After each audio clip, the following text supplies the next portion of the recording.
이제 막 개발자 커리어를 시작하셨거나 생각해보고 계신 분들이 계시다면 차의 뒷자리에 탔다고 생각하지 말고 운전대를 잡고 있다고 생각해달라고 얘기를 드리는데, 결국은 제가 끔찍하게 너무도 긴 25년 정도의 커리어를 겪으면서 돌이켜봤을 때 설령 지금 순간에 내가 결정하진 않는 일들이어도 막상 그 역할이 주어졌을 때 내가 계속 운전대를 잡고 있었다라고 했던 사람과 나는 계속 뒷자리에 타고 있었어라고 생각하는 사람의 준비는 굉장히 다른 것 같더라고요. 안녕하세요. 저는 오늘의 집에서 엔지니어링 리드를 맡고 있고요. 25년 차 소프트웨어 엔지니어 저스틴이라고 합니다. 삼성전자를 첫 직장으로 17년 정도에 걸쳐서 여러 모바일 플랫폼들, 서비스 플랫폼 개발 리드를 했었었고요. 구글로 이직을 해서 6년 동안 개발을 하다가 작년에 오늘의 집으로 합류를 하게 됐습니다.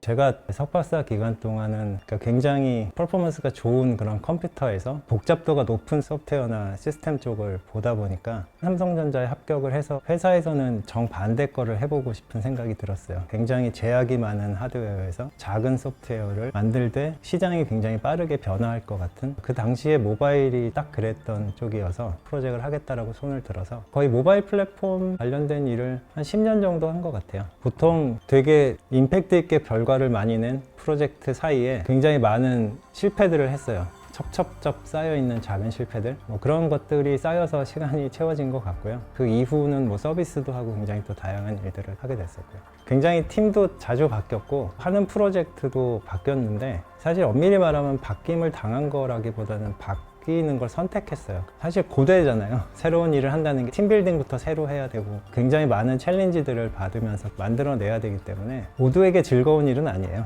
근데 제가 안정된 거를 불안해하는 성격이 있어요. 그래서 뭔가 편안해졌다, 그 컴포트 존에 들어왔다라는 느낌이 들었을 때 안도감이 오는 게 아니라 불안감으로 오는 성향이 있는 것 같아요. 그때가 이제 노키아가 심비안이라는 OS가 있었고, 마이크로소프트가 윈도우즈 모바일을 가지고 있었고, 삼성전자는 비즈니스를 더 키워가려면 자체 플랫폼이 필요하겠다라는 너무나 당연한 결정을 하게 돼서 하겠다라고 또 손을 들어서 이제 리드를 하게 됐었고요. 정말 모든 고생은 다 몰아서 한 것 같은데, 이유가 플랫폼을 개발하는 것만으로도 사실 굉장히 어려운 일이었는데, 오픈 플랫폼이다 보니까 개발자 생태계라는 것이 필요한 거예요. 지금으로 보면 이제 안드로이드 디벨로퍼들, iOS 디벨로퍼들이 너무나 많이 있지만 어떤 새로운 플랫폼이 나왔을 때 생태계 자체가 없기 때문에 이제 그 처음에 생태계를 빌드해야 되는 그것을 연계해서 하는 것이, 그게 비단 삼성전자 회사 안에서뿐 아니라 사실 한국의 IT 업계에서 한 번도 해보지 않았던 그런 시도들이었던 것 같아요. 사실 그 기간을 통해서 그 어떤 프로젝트를 했을 때보다 제일 많이 성장한 것 같아요. 리드로서의 할 수 있는 모든 고민은 다 몰아서 했었고, 프로젝트와 내가 거의 하나가 된 것처럼 움직일 수밖에 없었던 시절이기도 했었고, 그때 최선을 다했지만 그게 좋은 것인지는 사실 모르고 결정들을 굉장히 많이 해냈어요. 프로젝트가 끝나고 나서는 그런 질문지들에 대한 답을 찾고 싶다라는 욕구가 굉장히 많이 올라와 있어서 여러 이야기 끝에 구글로 이직을 하게 됐어요. 구글에는 엔지니어링 디렉터이면서 사이트 리드라는 역할을 같이 맡는 것으로 해서 조인을 했어요. 앞에 3년 정도는 IoT 관련된 프로젝트를 했었고요. 뒤에 3년 정도는 구글 브레인 팀에서 텐서플로우라는 프로덕트가 이제 구글에서 만든 ML 프레임워크인데, 그 팀에서 여러 텐서플로우 프로덕트를 개발을 하게 됐습니다. 굉장히 옛날 시절이지만 가끔 들었던 얘기가 열심히 하지 말고 잘해. 구글에서 다른 걸 많이 봤던 것 같아요. 잘하는데 열심히 하는 사람들, 그냥 원래 잘하고 스마트한데 더 열심히 하는 것 같은 교집합에 있는 사람들이 동료로서 많이 있었어요.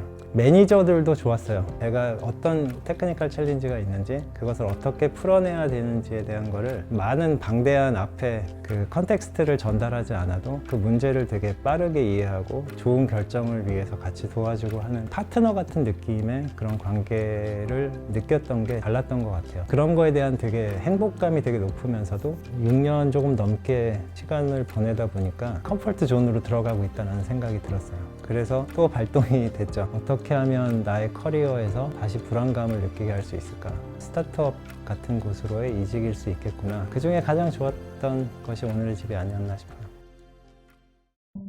처음에는 팀을 마주하면서 그런 생각을 했어요. 큰 차체에 작은 엔진을 가지고 가속을 하고 있는 자동차를 탄 것 같은 느낌. 어떻게 보면 굉장히 빠른 성장을 했기 때문에 느껴지는 그런 느낌일 텐데요. 다음 스텝으로 가기 위해서는 엔진을 바꿀 때가 됐구나. 팀의 사람이 2배가 될 때, 10배가 될 때 바뀌지 않는 것을 만들어 놔야 되겠다 라는 생각을 했어요. 팀이 결국은 더 많은 사람들에 의해서 더 효율적으로 일을 처리하기 위해서는 엔지니어링 프로세스나 프랙티스 같은 것들이 모든 분들에게 얼라인이 돼 있어야 그거에 비례해서 퍼포먼스가 나오기 때문에 이제 엔진을 바꾸는 것 같은 굉장히 큰 노력과 변화를 필요로 하기 때문에 조금 레디컬한 그런 시도들도 계속 해나가고 있어요. 예를 들어서 기술 부채들을 일주일 정도를 모든 일을 다 중지하고 한다는 건 굉장한 투자인데 그것을 분기에 한 번씩 계속 진행을 하고 있고요. 그 오버 엔지니어링이라는 단어가 있는데 보통 그거는 되게 좋지 않은 의미로 쓰여요. 필요로 하는 스펙보다 과한 엔지니어링을 하는 것 자체는 보통 실패하는 경우가 많다라고 알려져 있고, 근데 예전에 아이폰 처음 봤을 때 가장 와우 했던 게 어떻게 맥OS에 들어가는 소프트웨어를 아이폰으로 최적화를 해서 넣었지라는 게 사실 더 궁금했었거든요. 그때 시기에는 그 트라이얼을 하는 거는 굉장히 오버 엔지니어링에 가까운 일이었어요. 아직 하드웨어도 그만큼 백업이 안 되고 오버 엔지니어링을 해서 내려오는 게 더 맞는 선택인가 라는 생각을 했던 적이 있는데 결과적으로는 맞는 선택이었죠. 결국은 한 계단 한 계단 올라가서 어떤 답을 찾는 것도 상당히 유효한 경우도 있지만 그런 방식으로 도달할 수 없는 그 다음 페이지에 대한 결과를 낼 때는 현재의 오버 엔지니어링 같은 선택들이 사실은 더 맞는 선택일 수가 있고요. 팀의 리드는 내 팀의 역량을 굉장히 정확히 알고 있어야 돼요. 내 팀이 어떤 속도로 어떤 결과를 만들어낼 수 있는가에 대한 일들을 결국은 리더는 해야 되는데, 왜냐하면 저희의 목표는 항상 무빙 타겟이지 멈춰져 있는 것이 아니라서 내 밴드위스로 어떤 결과물을 만들어내는 사이에 사실은 좋은 결정들이 바뀌어요. 이때는 분명히 좋은 결정이었는데 내가 이걸 만들어내는데 1년이 걸렸으면 그거는 1년 뒤를 위한 결정을 해야지 현재 최선의 결정을 하면 안 되는데 내가 그 지점까지 도달하는 데 걸리는 시간들을 카운트를 하지 못하는 거죠. 그런 측면에서 약간 오버 엔지니어링스러운 선택을 하는 게 때로는 내가 도달할 수 있는 거리를 대비하면서 가는 하나의 방법이기도 해서 한 스텝 정도는 다음 스텝의 목표를 가지고 시스템을 바라보는 편이에요. 그래서 저는 반농담조로 시니어일수록 더 많이 놀아야 된다고 생각을 하려고 해요. 현실적으로 잘 되지는 않지만, 근데 그 의미는 결국 내가 바쁘면 좋은 결정을 하기가 어려운 상황이 되는데 그게 팀 전체를 위해서 항상 좋은 방향이 아니기 때문에 사실 굉장히 좋은 컨디션에서 가장 훌륭한 결정을 하는 시니어가 좋은 시니어인 것 같고요. 개발자 커리어를 생각해보고 계신 분들이 계시다면 차의 뒷자리에 탔다고 생각하지 말고 운전대를 잡고 있다고 생각해달라고 얘기를 드리는데, 설령 지금 순간에 내가 결정하진 않는 일들이어도 막상 그 역할이 주어졌을 때 내가 계속 운전대를 잡고 있었다라고 했던 사람과 나는 계속 뒷자리에 타고 있었어라고 생각하는 사람의 준비는 굉장히 다른 것 같더라고요. 소프트웨어 분야는 너무나 많이 변화하고 있고 끝없이 배우고 또다시 새로운 기술이 나오고 하는 것을 반복을 해야 되는 게 커리어 내내 일어날 거기 때문에 내가 정말 개발을 좋아하는가 아니면 좋아 보이는가를 곰곰하게 생각해 보셨으면 좋겠어요. 정말 이 분야를 좋아하고 배움과 변화에 대해서 긍정적인 에너지를 느낄 수 있는 분들이 개발자라는 커리어를 선택하셨으면 좋겠다는 생각이 듭니다. 소프트웨어 분야에서의 경험과 지식은 유제품 같다 생각하는데요. 그냥 유효기간이 있고 그게 지나면 더 이상 써먹을 수 없는, 버릴 걸 버리고 빨리 다른 걸 채우는 그런 것들을 계속 해내야 되는 일이라고 생각을 하고, 시니어들에게는 제가 저한테 하는 이야기이기도 한데 나의 지식과 경험을 믿지 말아라 라고 말씀드리고 싶어요. 시니어일수록 컴포트 존으로 들어갈 수 있는 가능성이 더 높아져요. 이만하면 나는 됐네, 그리고 위치도 어느 정도 안정화되어 가고 나에게 변화가 필요한 시기구나 라는 것을 한번 생각해 보는 것이 좋은 것 같아요. 오히려 더 주니어스럽게 채우는 노력을 해야 될 것 같고, 그래야 더 많은 성장을 할 수 있을 거라고 생각이 들고요. 제가 끔찍하게 너무도 긴 25년 정도의 커리어를 겪으면서 돌이켜봤을 때 굉장히 유의미한 프로젝트를 많이 했다라고 생각하지는 않아요. 했어봐야 한 6, 7개 정도? 시니어분들이 앞으로 더 할 수 있는 프로젝트의 숫자가 과연 몇 개쯤 될까? 뭐 3, 4개 정도면 충분히 많은 숫자일 것 같아요. 그러면 내 커리어가 정점에 도달하기 전에 어떤 프로젝트를 남은 기간들 동안 더 유의미하게 나의 노력을 들여서 나중에 내가 이 일을 했어 라고 생각할 수 있을까를 고민하는 시기였으면 좋겠어요. 주니어일 때는 프로덕이라는 거에 대한 관심도가 거의 100이었다가 시니어가 되면은 사람이 보이는 시기가 있어요.